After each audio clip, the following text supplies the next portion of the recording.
ya Bu Hilda. Dan banyak Ketua mengisi KKI KAJ. KKI KAJ, iya iya. Ibu Esther banyak memberikan renungan-renungan, pengajaran melalui YouTube, juga menulis buku dan mengarang lagu. Dan saat ini mari kita dengarkan pengajaran dari Ibu Esther. Silakan Ibu.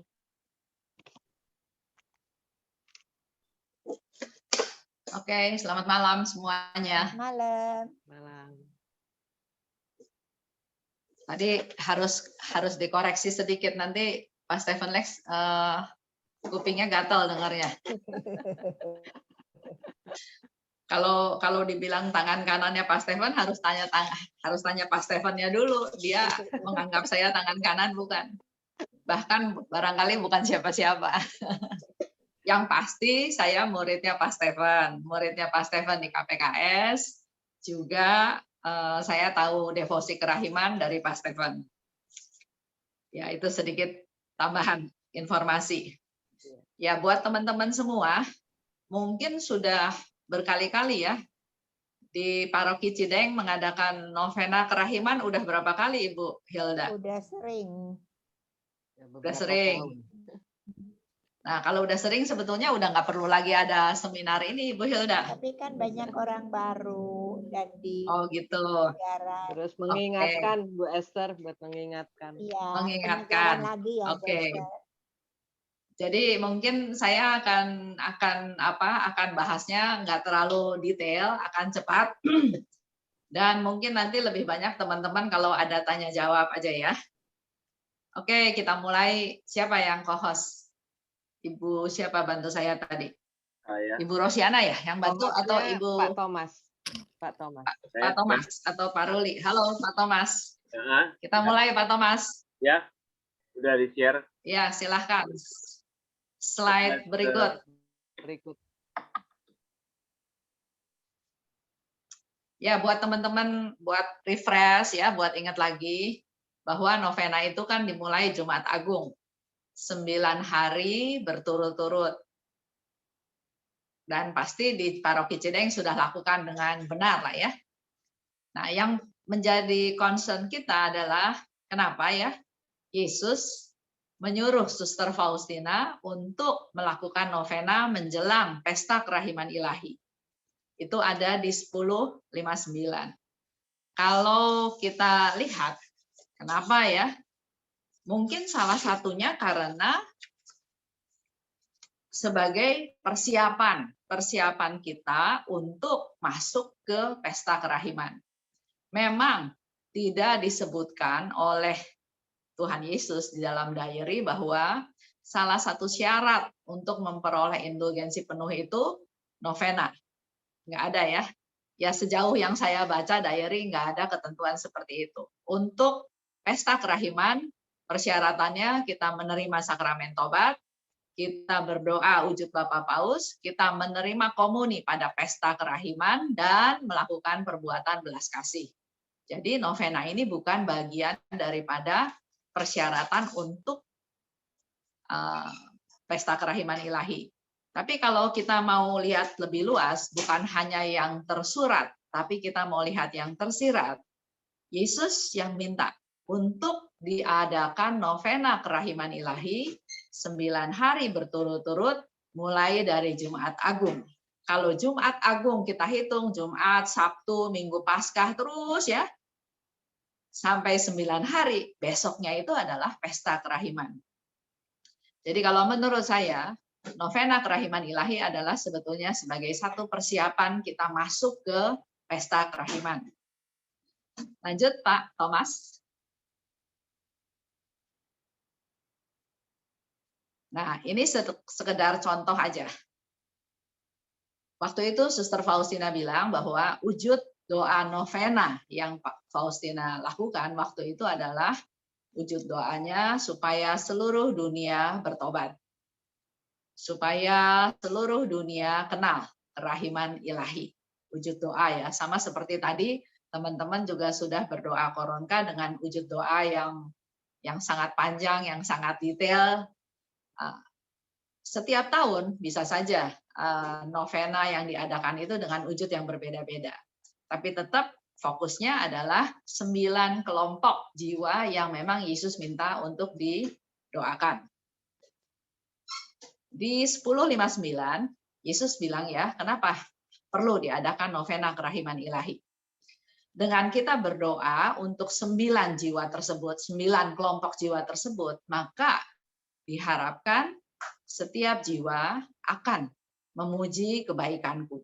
Jadi ada 9 kelompok jiwa yang didoakan dan Yesus berharap dengan kita melakukan novena kerahiman ilahi, maka nanti akan ada setiap jiwa tersebut akan memuji kebaikanku. Yang kedua, Yesus ingin kepercayaan dari segala ciptaannya. Oleh sebab itu, Yesus minta doronglah jiwa-jiwa untuk menaruh kepercayaan yang besar pada kerahimanku yang tidak terbatas. Jadi, yang saya bahas sekarang itu adalah sebetulnya menjadi PR-PR, tugas-tugas para devosan di dalam mempersiapkan novena kerahiman ilahi. Yang ketiga, biarlah jiwa yang lemah, yang berdosa, tidak takut menghampiri aku. Karena banyak orang ya yang merasa nggak layak, merasa dosanya banyak sekali, dosanya besar sekali. Jadi kayaknya nggak mungkin lah Tuhan mau ampuni saya. Nah, makanya kita nih perlu mendorong, memperkenalkan Tuhan, mewartakan kepada jiwa yang lemah, yang berdosa, supaya nggak takut datang kepada Tuhan. Lanjut, Pak. Kalau teman-teman mau lihat dengan jelas tentang novena, itu mulai di 1209. Novena kerahiman ilahi yang diperintahkan Yesus supaya kutulis dan kulakukan sebelum pesta kerahiman ilahi. Jadi dengan jelas di sini, Suster Faustina mempertegas bahwa Yesus minta supaya ditulis dan dilaksanakan. Memang sebagian orang menganggap bahwa novena itu kan Yesus suruhnya Faustina, nggak suruh ke kita-kita semua. Kembali lagi, saya mau ajak Bapak Ibu untuk jangan hanya yang tersurat, tapi yang tersirat. Kalau perintah itu hanya untuk Suster Faustina, pasti Yesus juga nggak minta untuk ditulis. Karena cuma 2 pribadi yang berhubungan ya, tapi setiap kata-kata Yesus di dalam diary kita bisa baca, Yesus minta tulislah. Tulislah.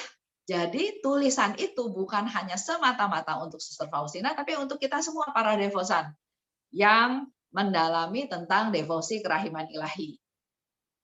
Aku menghendaki agar selama 9 hari engkau membawa jiwa-jiwa ke mata air kerahiman.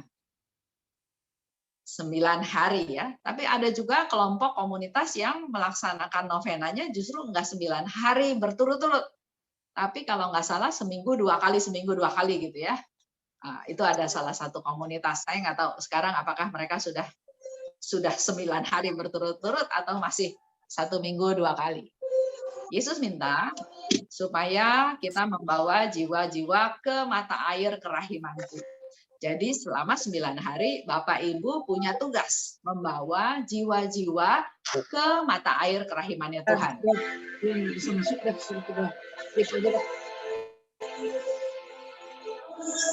Lanjut masuk ya. Bisa lanjut? Baik, Bisa, kan? Bisa lanjut? silakan. Ya, oke. Aku menghendaki agar selama 9 hari engkau membawa jiwa-jiwa ke mata air kerahimanku, supaya mereka menimba dari sana kekuatan dan kesegaran, serta rahmat apapun yang mereka butuhkan dalam menghadapi kerasnya hidup, dan khususnya pada saat kematian. Setiap hari hendaknya engkau mengantar kelompok jiwa yang berbeda kepada hatiku. Jadi jelas ya, di sini perintahnya, Yesus minta kita berdoa untuk 9 kelompok nanti yang Yesus tentukan. Tugasnya membawa jiwa-jiwa tersebut supaya jiwa-jiwa itu bisa menimba kekuatan dan kesegaran. Dan bisa dapat rahmat yang dibutuhkan. Jadi rentetannya ada ya, panjang, bukan hanya sekedar doa koronka, Tuhan saya persembahkan orang berdosa, doa koronka terus selesai. Ya, tapi perlu persiapan yang mungkin bisa dipikirkan dari sekarang. Kenapa Yesus minta seperti itu? Karena Yesus tahu bahwa kita hidup di dunia ini banyak yang menghadapi kerasnya hidup. Apalagi ditambah dengan masa pandemi yang sudah 2 tahun ya. Terus sampai sekarang pun masih belum kembali ke kehidupan normal. Banyak yang putus asa ya, tadi dalam doa juga karena mengalami COVID, ada yang putus asa, ada yang stres, ada yang depresi, ada banyak hal yang perlu kita bawa ke sumber kerahiman Tuhan. Hendaknya engkau membenamkan mereka. Jadi tahapannya membawa, dan tahapan yang kedua adalah membenamkan mereka dalam lautan kerahiman Tuhan. Aku akan membawa semua jiwa ini masuk ke rumah Bapakku. Jadi semakin banyak jiwa yang kita bawa, semakin banyak jiwa-jiwa yang akan dibawa oleh Yesus ke rumah Bapakku. Lanjut.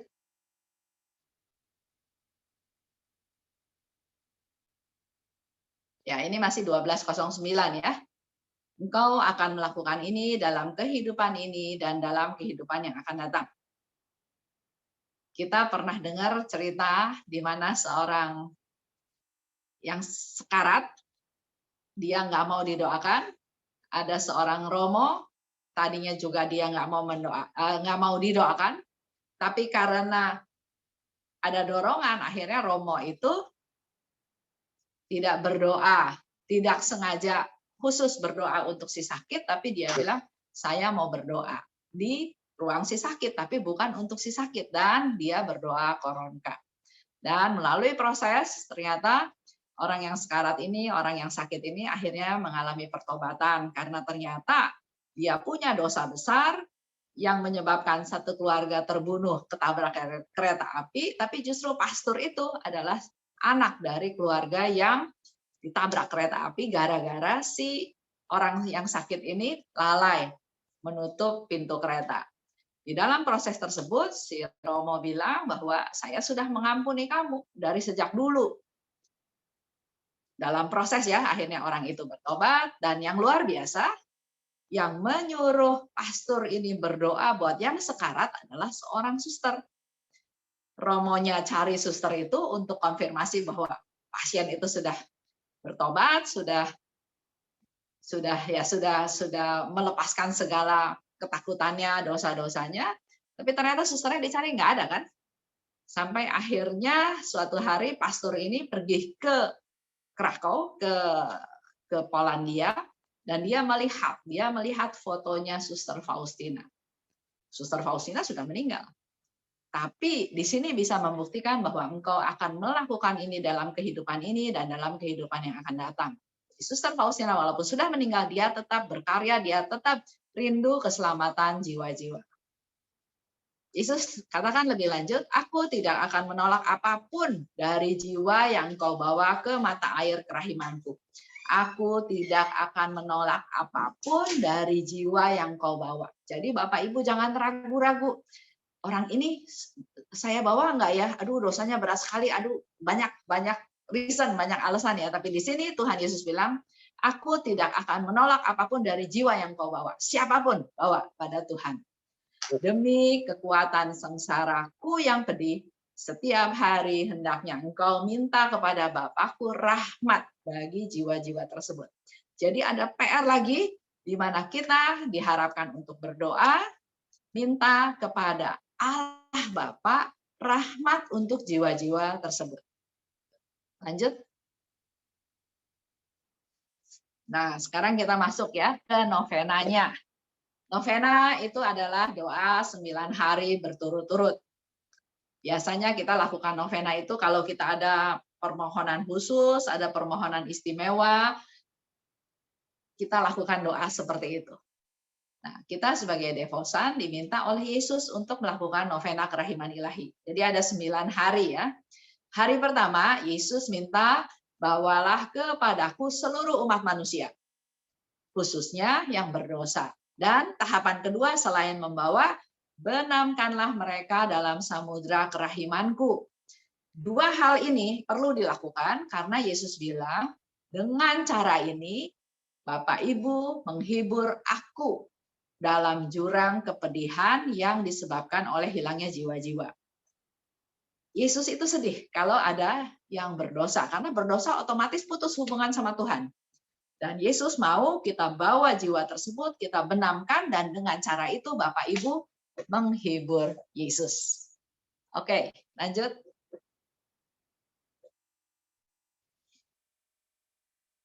Hari kedua.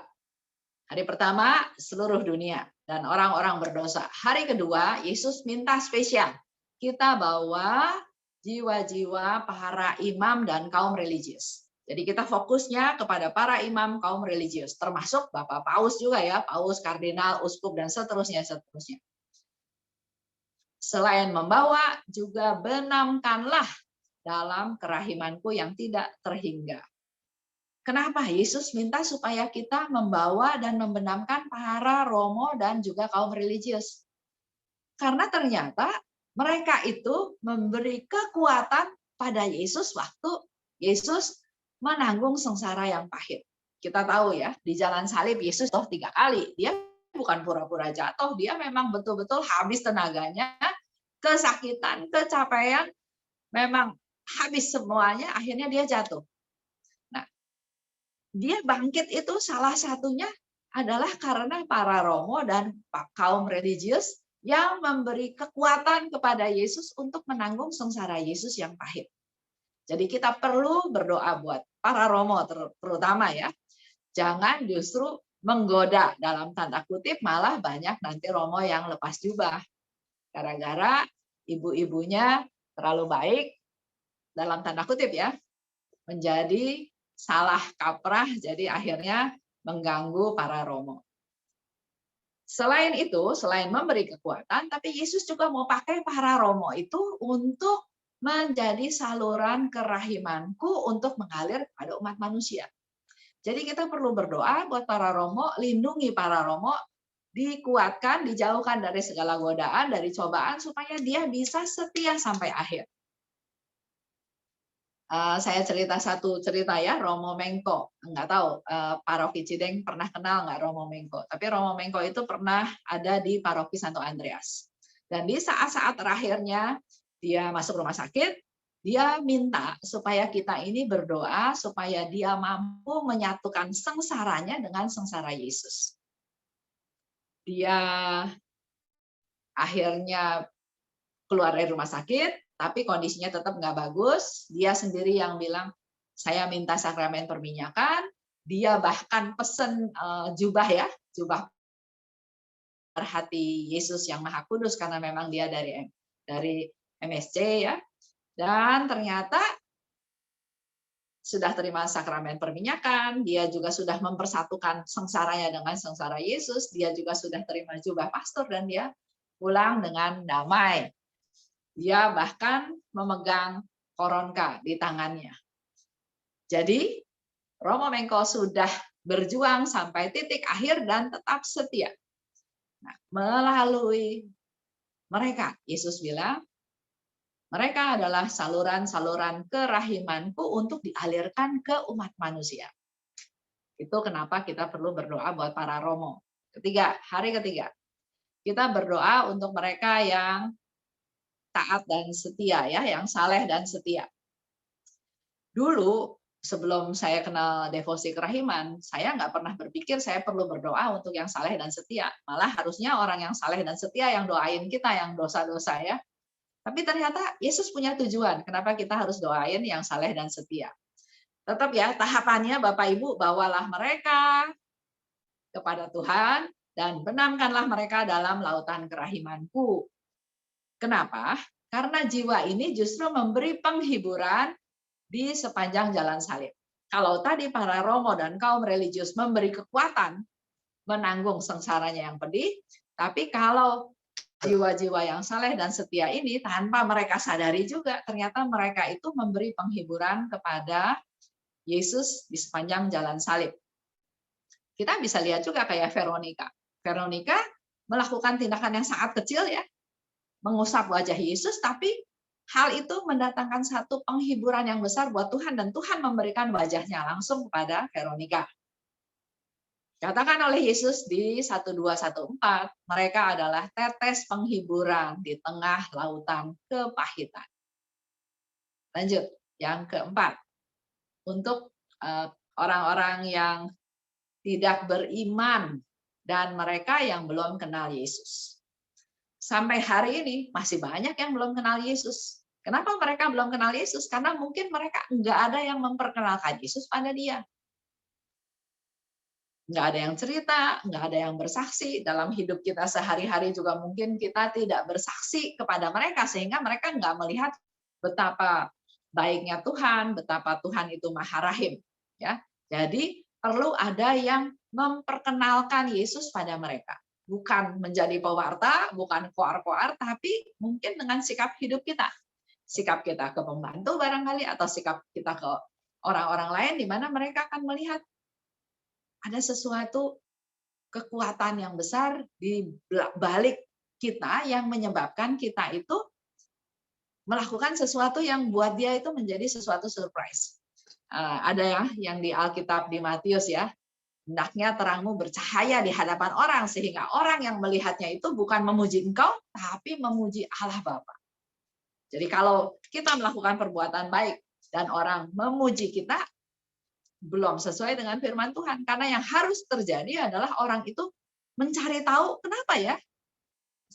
Misalnya Ibu Hilda kenapa baik? Pasti ada sesuatu yang mensupport dia, yang bukan mengatur ya, tapi membimbing, memberi kekuatan sehingga Ibu Hilda bisa berbuat baik. Tapi kalau hanya sekedar, oh Ibu Hilda baik, terus kita udah langsung Ibu Hildanya bangga, oh karena semua orang bilang saya baik. Hati-hati, karena firman Tuhan bilang, sampai orang itu memuji Allah Bapa. Jadi kita pun harus melakukan sesuatu sampai bukan titik di kita baiknya, tapi harus sampai orang bisa melihat kenapa bisa baik, atau kenapa bisa mengampuni, kenapa bisa begitu rendah hati ya. Nah ini yang diminta, diharapkan orang-orang yang saleh dan setia itu, orang-orang yang belum beriman dan orang yang tidak mengenal aku itu perlu kita yang memperkenalkan kepada mereka. Jadi jangan happy kalau kita sudah tahu, wah udahlah, orang mau ikut pesta kerahiman ikut boleh, nggak ikut boleh, orang mau ikut novena mau ikut boleh, mau nggak ikut boleh, enggak. Tapi kita harus peduli sama mereka. Karena Yesus pun peduli. Dikatakan di bawahnya, dalam sengsaraku yang pedih, aku juga memikirkan mereka. Jadi orang-orang yang tidak beriman, orang-orang yang belum kenal Yesus, Yesus pun pikirkan orang-orang tersebut di dalam sengsaraku yang pedih. Dan semangat mereka di masa depan, kalau orang-orang yang tidak beriman dan orang-orang yang belum kenal Yesus ini suatu hari jadi kenal Yesus, jadi orang beriman, maka semangat mereka di masa depan meneguhkan hatiku. Yesus bilang, benamkan mereka. Ada di 1216.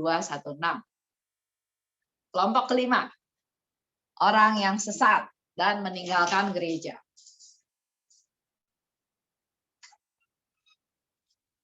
Hari ini Yesus minta, bawalah kepadaku jiwa orang yang sesat dan memisahkan diri dari gereja.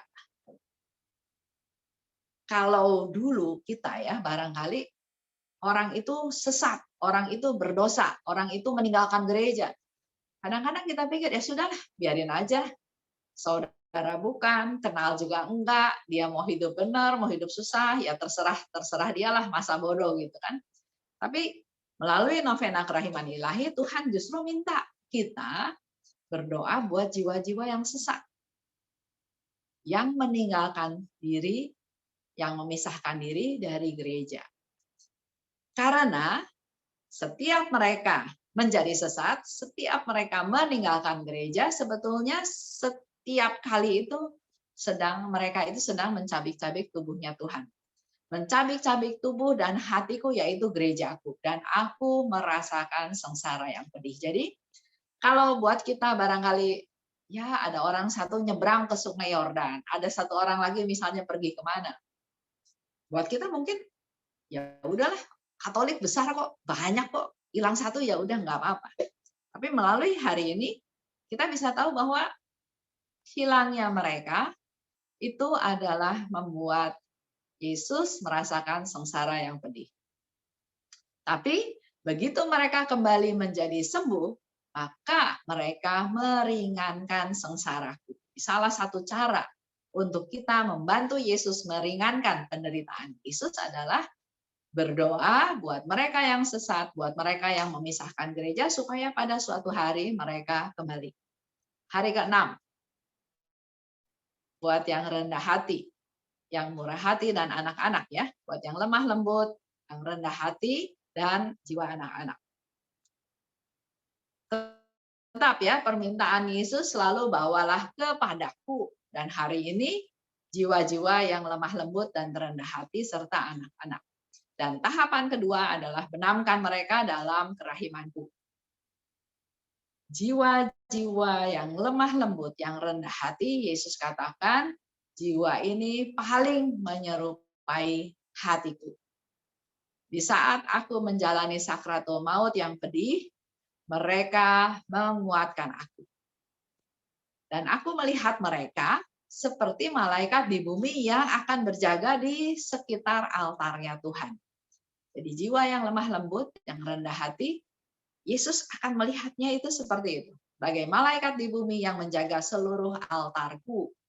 Dan ke atas mereka aku curahkan seluruh limpahan rahmat. Karena hanya jiwa-jiwa yang rendah hati yang dapat menerima rahmatku. Aku mengasihi jiwa yang rendah hati. Ini satu konfirmasi dari Tuhan. Yesus mau kita menjadi lemah lembut, kita menjadi rendah hati. Dan Yesus katakan, aku mengasihi jiwa yang rendah hati. Itu ada di 12:20. Lanjut hari ke-7. Nah, ini barangkali apakah kita masuk dalam kelompok hari ke-7. Yaitu Yesus minta berdoa untuk jiwa-jiwa yang secara khusus menghormati dan memuliakan kerahiman ilahi. Hari ini, hari ke-7 ya maksudnya, bawalah kepadaku jiwa-jiwa yang secara khusus menghormati dan memuliakan kerahimanku. Dan benamkan mereka dalam kerahimanku. Dikatakan oleh Yesus, jiwa-jiwa ini paling menderita. Karena jiwa-jiwa ini menyaksikan sengsaraku. Dan mereka masuk paling dalam ke dalam rohku. Kita bisa merenungkan sengsara Yesus, kita bisa masuk ke paling dalam rohnya Tuhan, itu pada jam kerahiman. Jadi Bapak Ibu tetap perlu mempraktekkan jam kerahiman setiap hari ya. Mereka adalah gambar yang hidup dari hatiku yang maha rahim. Kalau kita menjadi devosan, kita termasuk dalam kelompok ini, harusnya kita menjadi gambar yang hidup dari hatinya Yesus yang maha rahim. Artinya kita juga dalam sikap hidup kita sehari-hari harus bisa membagikan kerahiman yang dari Tuhan. Mengampuni, sabar, murah hati, rendah hati, ya, dan seterusnya ya. Dan dikatakan oleh Tuhan, dalam kehidupan yang akan datang, jiwa-jiwa ini akan bersinar dengan kecemerlangan yang istimewa. Tidak seorang pun dari mereka akan terjerumus ke dalam api neraka. Ini suatu konfirmasi yang luar biasa ya buat kita. Kita dengan berdevosi kepada kerahiman ilahi, kita minta rahmat kerahiman dari Tuhan, dan kita juga minta supaya bisa dimampukan untuk menyalurkan kerahiman tersebut. Yesus katakan kita tidak akan terjerumus ke dalam api neraka. Dan secara istimewa, aku akan membela setiap orang dari mereka pada saat kematiannya. Kita akan dibela oleh Tuhan. Di 1-2-2-4. Kita banyak juga ya dengar cerita orang-orang yang sekarat, ada yang udah sakit 2 minggu, ada yang sakit 3 minggu, ada yang sakit berbulan-bulan, tapi dia masih dalam keadaan sekarat. Kalau baca diary Faustina, ada yang sekarat 2 minggu, ada yang sekarat semalaman, tapi Suster Faustina bisa dapat satu penglihatan di mana orang itu sangat menderita. Dan di sini Yesus katakan, aku akan membela setiap orang dari mereka pada hari kematiannya. Kita suatu hari kita semua juga akan mati. Nah, kita mau mati yang bagaimana ya? Ini janji Tuhan di hari ke-7. Hari ke-8, kita berdoa buat jiwa-jiwa di purgatorium. Kembali Yesus bilang, bawalah kepadaku jiwa-jiwa yang dipenjarakan di purgatorium. Dan benamkan mereka dalam lautan kerahimanku. Purgatorium kayak apa? Belum ada yang pernah ke sana atau belum pernah ada yang cerita. Tapi Bapak Ibu bisa baca dari diary nomor 20, gambaran tentang purgatorium yang dialami oleh Suster Faustina, di mana dia dibawa oleh malaikat pelindungnya untuk masuk ke tempat tersebut. Ada panas ya, ada api. Sehingga di sini Yesus juga katakan, biarlah banjir darahku menyejukkan mereka yang kepanasan. Artinya di dalam purgatorium itu mereka kepanasan. Semua jiwa ini sangat kukasihi. Jadi walaupun mereka sudah meninggal, mereka ada di purgatorium, tapi hari ini kita juga dapat konfirmasi dari Yesus bahwa jiwa-jiwa itu sangat kukasihi. Mereka sedang melunasi hukumanku yang adil. Ini ada kaitannya nanti dengan pesta kerahiman ya, indulgensi penuh. Engkau memiliki kekuatan untuk meringankan mereka. Sehingga kita ada misa arwah 2 November. Kita bisa berdoa. Kita juga sering ikut dalam perayaan Ekaristi. Ada permohonan intensi doa untuk yang sudah meninggal 7 hari, 30 hari, 40 hari, 100 hari, bahkan 1000 hari ya.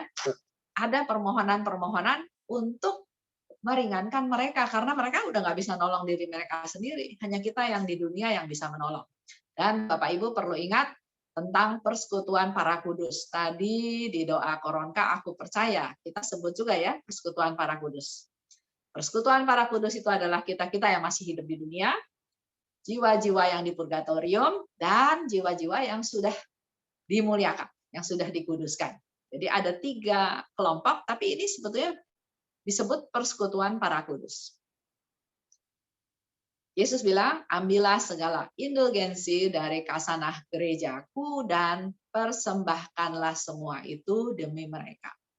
Jadi kita berusaha untuk melakukan apapun, berdoa, mati raga, berbuat baik, bahkan perayaan Ekaristi, karena pernah satu kali juga ada Suster Faustina katakan dalam diary-nya, Tuhan saya mau mempersatukan seluruh misa yang dilakukan di seluruh dunia pada saat ini untuk menolong siapa. Ya. Oh, kalau saja engkau tahu siksaan yang mereka derita, ini yang Yesus bilang, kalau kamu tahu siksaan yang mereka derita, maka kamu akan terus-menerus mempersembahkan buat mereka kemurahan hati dan melunasi hutang-hutang mereka. Jadi, kalau kita tahu betul-betul apa yang mereka alami, siksaan yang mereka alami, akan terus-menerus berdoa dan mempersembahkan segalanya supaya Tuhan meringankan penderitaan mereka. Itu ada di 1226. Nah, sekarang hari ke-9.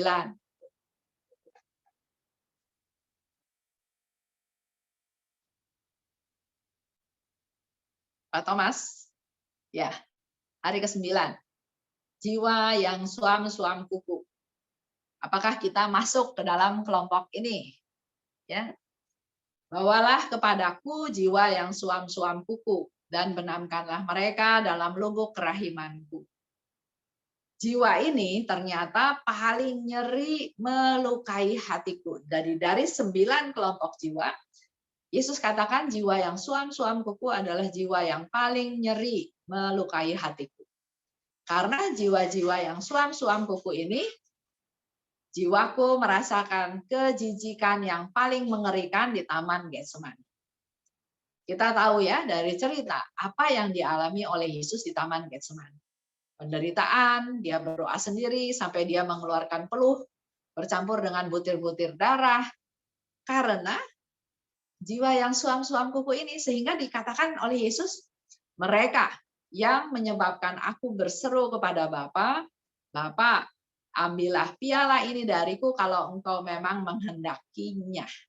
Artinya, Yesus bilang, aduh, gara-gara yang suam-suam kuku ini saya paling nyeri dan kalau bisa piala ini ambil. Tapi jangan kehendakku, tapi kehendakmu lah.